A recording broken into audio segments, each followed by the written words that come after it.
All right, welcome to this Learn the Solo series where we're going to revisit the Billy Joel You May Be Wrong that we did on Tuesday for the Learn the Song. So you learn the song, right? You know it's in the key A, but you have a B minor and a G. You also have a D thrown in there. So basically it's A, but it also borrows, it implies A7, right? In some specific areas. What you want to focus on when it goes to the B minor, when it goes to the G, when it's implying the A7, you want to hit the 7, which would be G, the root of the G chord, simple. You want to hit the B, which is the the second degree in A.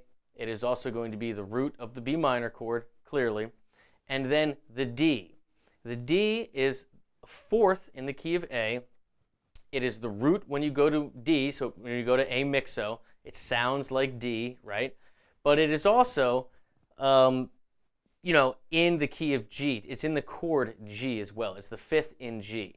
So if you hit any of those three, right, your G, your B, and your D, in any of your lines, over any of the chords that come from A mixo, that come from the key of D, when it moves, you're going to really sound out that change. The only other thing I really recommend is trying to hit the chord tone of the E7 whenever it goes to it, because that's the 5 chord, and it's really going to make it stand out. So when the song first starts, right, you get the...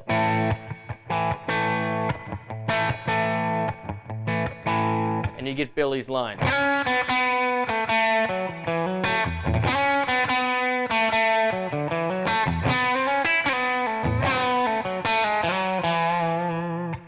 And I recommend doing something just simple, just like that. You think an A major.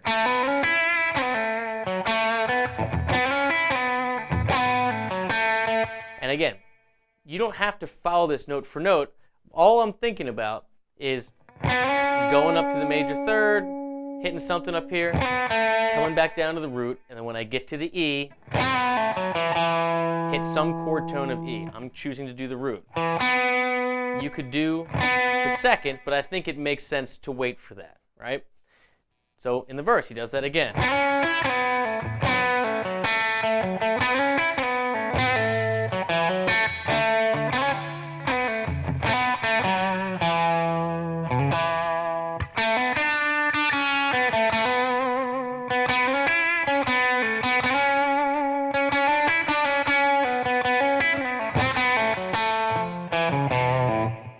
Now, again, when it goes to that B, to that G, and then to the E, those don't typically go together, right? So if you want to craft a line that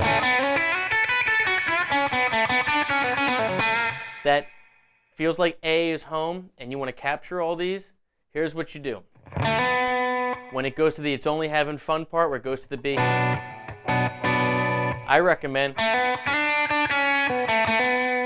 doing something right off that B. Again, hitting that D, that B, and then when it goes to the G, find a line that walks straight down. And then you'll be right on that chord tone, and then find a way to get right back to the E. And then finish, wrap it up with something that says A. So you're really just trying to not look for a specific scale for each key or for each chord that you're going over. What you're really trying to do is just say something about that chord in its own moment and then wrap it up in A. So it finishes still sounding to the listener like A. So let me give you an example here. See if you can follow without chords.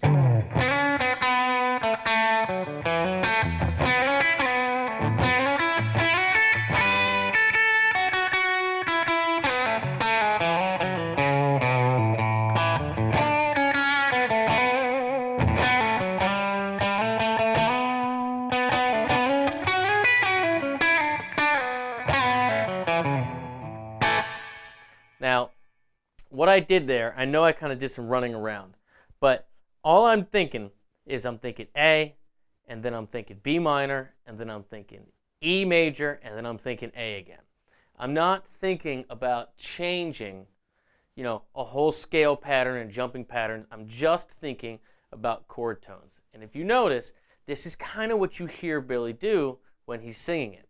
And if you try to hit a lead like this, I think you're going to be really successful. So if you try again, I'll kind of slow it down.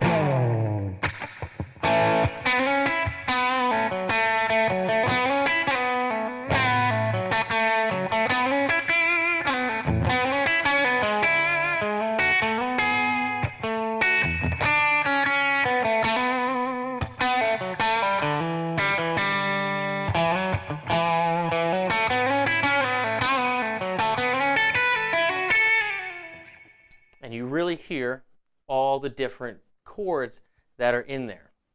And I personally think that that is a great approach for this type of song. But of course, you don't have to do this way.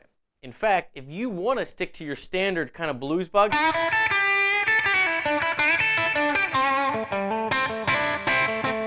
here's what I recommend doing. Think A all day.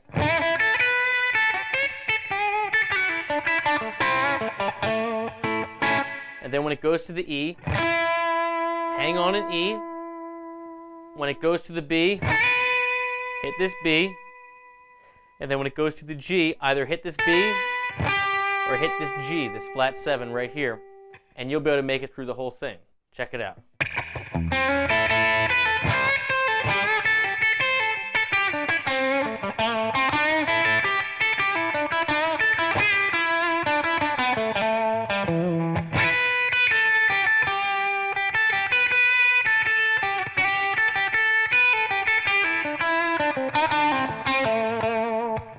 Doesn't sound nearly as crafted as if you really focus on the chord tones as opposed to just staying in a scale box, but you could totally get over and get away with doing that. So that's how I'd recommend approaching this song. Listen to the way Billy sings it. Listen to the live versions of them doing it. Watch them do it and get a feel for, you know, when they do more lines versus when they stay straight to the melody. Like when are they doing guitar-ish riffs versus the melody. But try to always bring it back to A. This is a simple song. You're not supposed to hear that the chords are, that there's a little key change or whatever. It's supposed to flow naturally. So if you think that you're in A the whole time, but every now and again you focus on the G's, B's, or D's, right? You know, because your B's and D's are in the key of A. It's just the G that's not, right? It's the G that gives you that, that mixo sound as opposed to the G sharp when you would play the E. If you focus on that and you really try to make simple major scale lines in A, I really think you're going to be successful with this tune, and pass it around stage. Let everybody get a stab at it. And I think that the audience, this is one in particular, the audience will really remember your lead. You'll really sound like you're extending the song and not just this person soloing and this person soloing and this person soloing, which I think is always, you know, ideal. It's always fun to do. And that's it. And again, if you like these style lessons where we talk more conceptually about how to approach the lead as opposed to this is your note for note, please subscribe, tell your friends, and remember, leave a hashtag #LearnTheSolo in the comments with a suggestion. I got a big list going, and if you haven't yet, please join me over at guitargate.com where I have all my courses, live lessons, and everything else that I got going on. So thank you so much, and I will see you in the next one.